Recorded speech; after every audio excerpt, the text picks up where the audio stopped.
dos lados. Los carteles los usan también. ¡Hijo!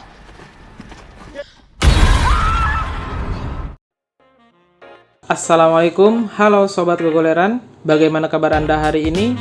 Masih sama seperti kemarin kah? Menghuleng ngadawang baru bingung mau ngapain?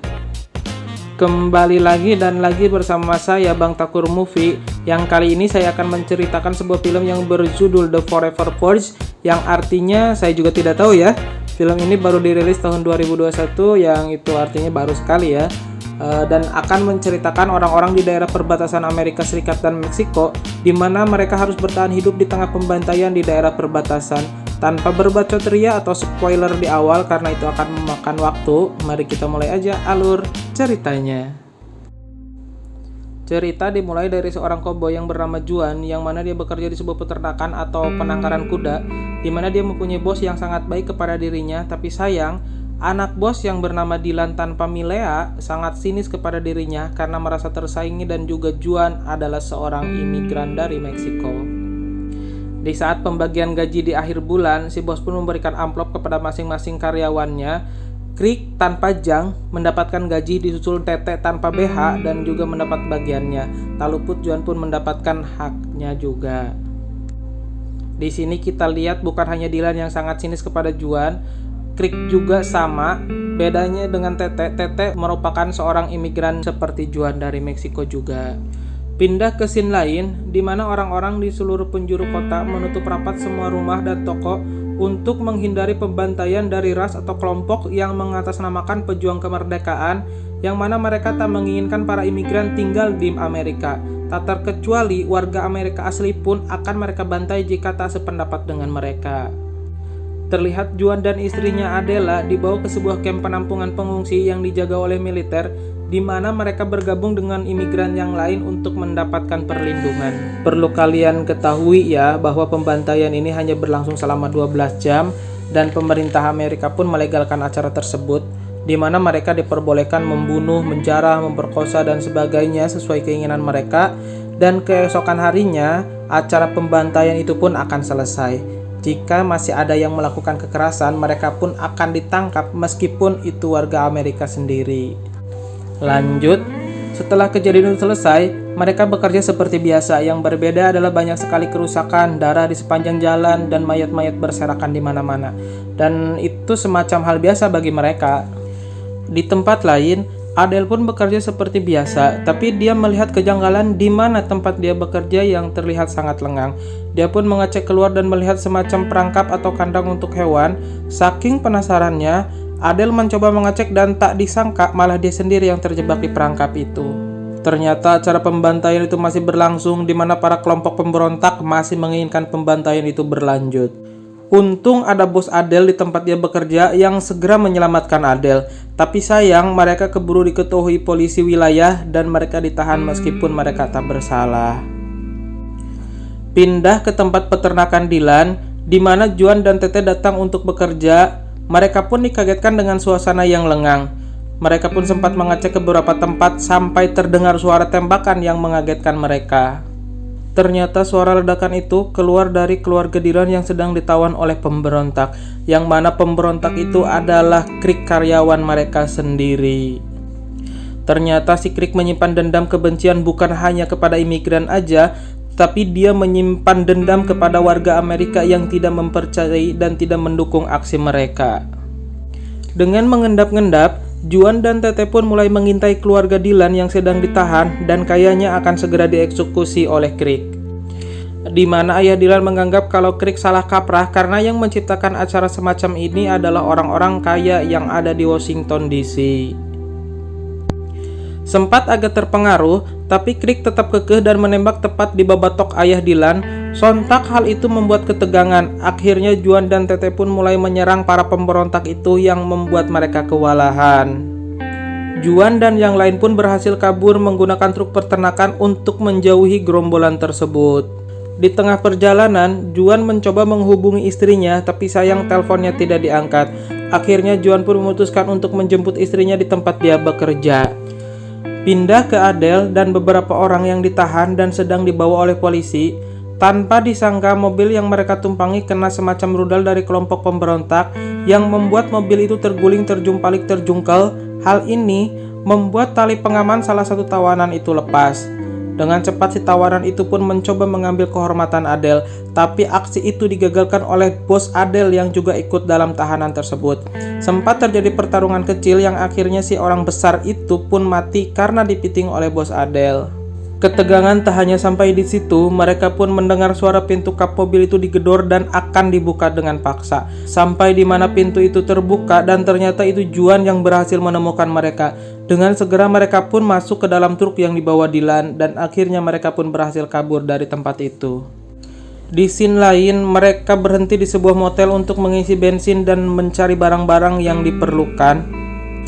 Terlihat tempat itu pun sudah hancur berantakan. Harper, adik Dylan pun melihat semacam bendera pemberontakan tersebut, yang mana itu membuat Harper yakin kalau pemberontakan ini sudah direncanakan.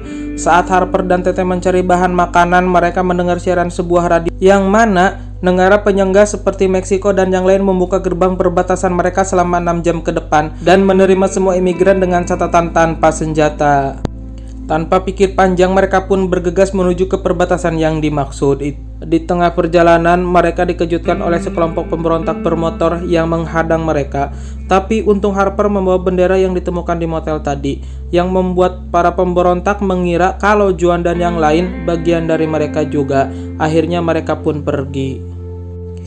Di scene lain, mereka pun sampai di El Paso, Texas, perbatasan Amerika dan Kanada.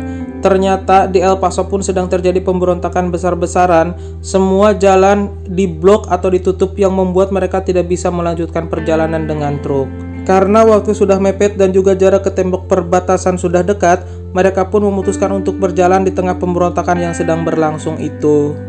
Selain harus menghindari para pemberontak, Juan dan yang lain pun harus menghindari dari militer yang akan menangkap mereka, karena bisa jadi mereka dianggap sebagai bagian dari pemberontakan itu.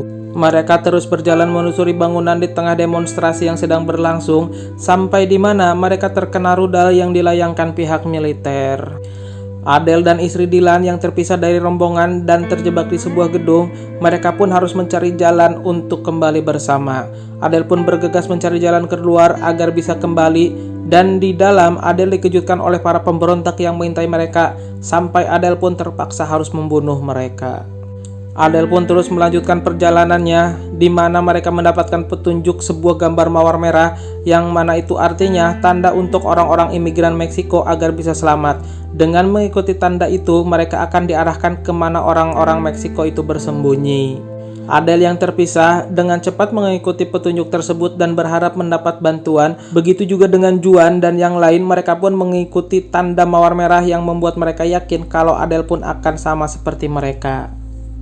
Di sini kita lihat ya, sesama imigran saling menjaga, ya itu mantap. Lanjut, saat Juan dan yang lain sedang mengikuti petunjuk mawar merah itu, mereka dikepung oleh pemberontak yang mana mereka harus menyerah karena kalah jumlah. Di sini kita lihat Dylan dan Harper yang sejatinya warga Amerika asli dihadapkan dengan keputusan dilema yang mana mereka diberi pilihan untuk membunuh salah satu dari Juan dan Tete agar bisa bebas. Ini semacam penebusan kesalahan mereka karena bersekongkol dengan para imigran ya. Tapi Dylan membuat keputusan yang sangat fatal, di mana membuat wanita dari anggota pemberontak itu marah dan menembak Tete. Aduh, tembak Tete lagi. Ya maksudnya itu. Ya maksudnya nembak Tete. Ya Tete itu. Gimana ya?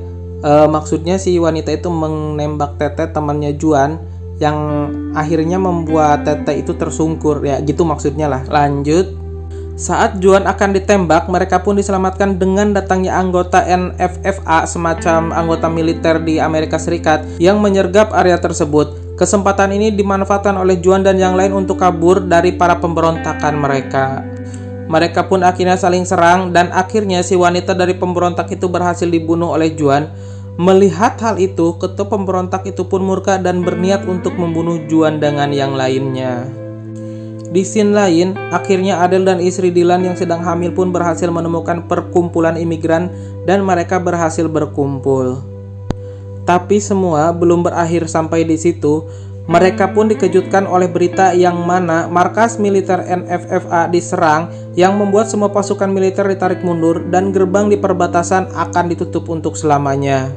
Ini berarti para pasukan pemberontak akan semakin leluasa melancarkan aksinya. Mendengar hal itu, para kelompok imigran pun memutuskan untuk tetap pergi melewati perbatasan dengan jalan lain. Di scene lain, kita melihat anggota pemberontakan itu pun mendapat informasi kalau Juan dan yang lain akan pergi ke perbatasan. Dia pun meminta anak buahnya agar terus mengikuti dan mengawasi mereka.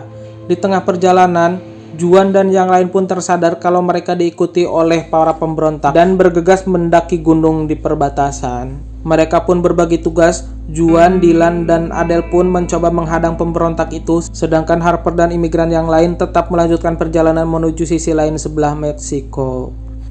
Pindah ke Juan dan yang lain, mereka mempersiapkan rencana untuk menghadang atau kalau perlu membunuh para pemberontak itu, dan baku tembak pun terjadi, sampai di mana Juan dan yang lain kehabisan amunisi yang membuat mereka terpojok.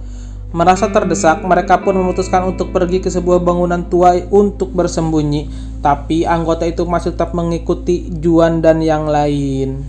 Akhirnya Juan dan yang lain pun berhasil ditemukan oleh para anak buah ketua tersebut. Di sini mereka harus bertarung dengan alat seadanya karena senjata mereka sudah kosong.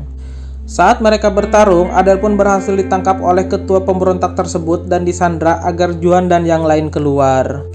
Melihat Adele disandra, Juan dan Dylan pun bekerja sama untuk membebaskan Adele, semacam balas budi lah ini namanya. Sampai di mana Juan berhasil mengikat leher ketua pemberontak itu dengan gaya koboi dan Dylan berhasil mengikat senjatanya. Ketua pemberontak itu pun tak berdaya dibuatnya dan saatnya kita katakan pendejo. Tamat.